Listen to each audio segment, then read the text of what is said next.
Mga Lodi, kung di pa kayo nag-sign up dito sa bagong app ng Open Network, itong SW mga Lodi, ayan, nag-start na yung mining. Minsan, iba-iba.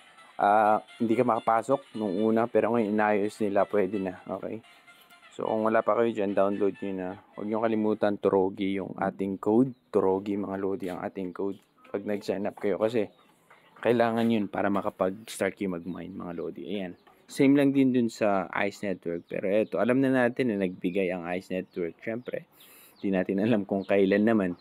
Pero binigay naman talaga nila. So, hindi sila yung nauna na nag-list muna tapos hayaan lang nilang okay, hindi muna ipa-priority yung mga farmers. Pero ang ginawa nung una, yung Avive at saka yung ICE, inuna nila ang farmers para ang once na nag-list, meron ng access ang farmers na ibenta yung kanilang mga token. Hindi katulad ng mga ibang project, ang dami itong bubble.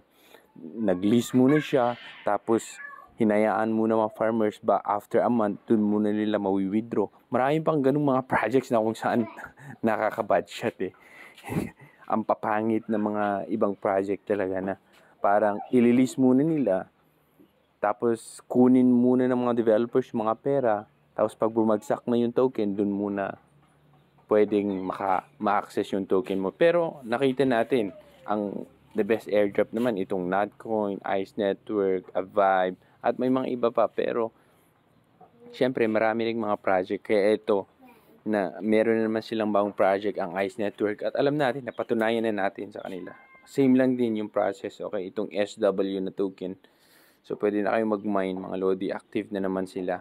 Nagkaroon lang ng aberya kahapon kasi ang daming nagsipasukan for 24 hours. Nabigla ata ang Google sa ganun. Ayun. Medyo hindi maganda yung nangyari. Okay? At saka yung Avive naman, syempre meron din.